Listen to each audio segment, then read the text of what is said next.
apex, patong sa kaliwang balikat. Tingnan niyo po ang itsura ng aking bandage. Kung pareho tayo ng itsura. Uy, yung dulo nandito. Tama ba? Tama. Anong gupit? Okay, barbers ka.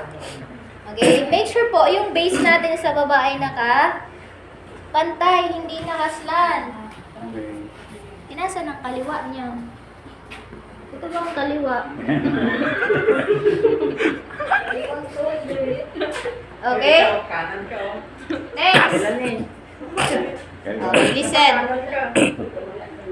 Kaliwa ng pasyente, hindi kaliwa niyo. Hindi mo ba sa balikat, ma'am? Dito po talaga? Hindi, gusto mo sa tuhol? Balikat nga, ayan o, balikat. Yung apex lang ipatong sa balikat. Okay. Kalmahan nyo lang kasi. Kalma. Diba madali. Okay, next, itong side dito sa may leeg kasi medyo nakaka-irritate sa leeg ng pasyente. Tutupi natin ng 2 beses. Enough para Palabas. hindi siya sumabit sa may leeg. Ayan, paipig nun sa kilikili.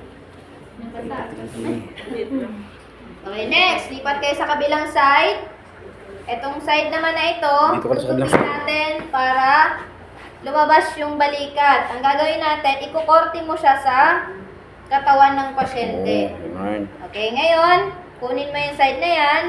Itupi mo isang malaking tupi. Okay, straight, and then isang maliit na tupi. So, ganyan na siya. And ito, pahawak nyo na to sa patient. And then, kunin natin yung base sa baba. Ikunin yung base and then i-roll yun I-roll natin hanggang Di. sa ibabaw Ano yung ng kabila? tiyan, Yan. ilalim ng dibdib. Tama ba? Okay, yan. Dahan-dahan ha, mahal paggawa ko niyan. Okay na? Sige, i-roll nyo. Okay yan. Okay. Wala yung kabilang apex pa. Asan na? Bakit kasama sa tupi? Parang ito. Ay, nasyupi.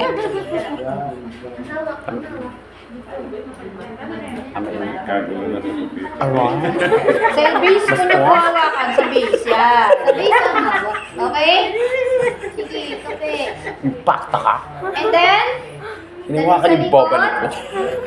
pagkadala sa likod, hilahilahin niyo yung bandage para yung mga naipit dyan na tela ay mabanat. And then, pagkahila sa likod, dun kayo mag-square nut sa gitna. Okay, bago itali, make sure no, papa-inhale natin yung pasyente. Ma'am, inhale.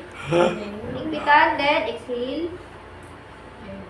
Hanggang matapos yung Then, may isang mahaba na tail, may maikse. Tama? Yung maikse, itatago. Yung mahaba, ipagdudugtong natin dito kay apex.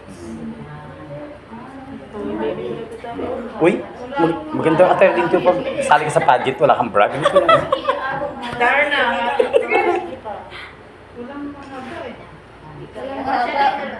Pwede yung Libra ka na. ipagdugtong mo na kung maabot. May tube ka na.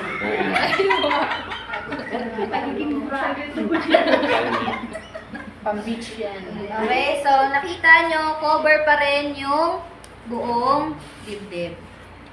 Okay, ngayon kung halimbawa mas marami dito sa kanan, dito natin papatong yung apex. Okay? So, yun. So, ito yung sa chest. Ngayon, gawin naman natin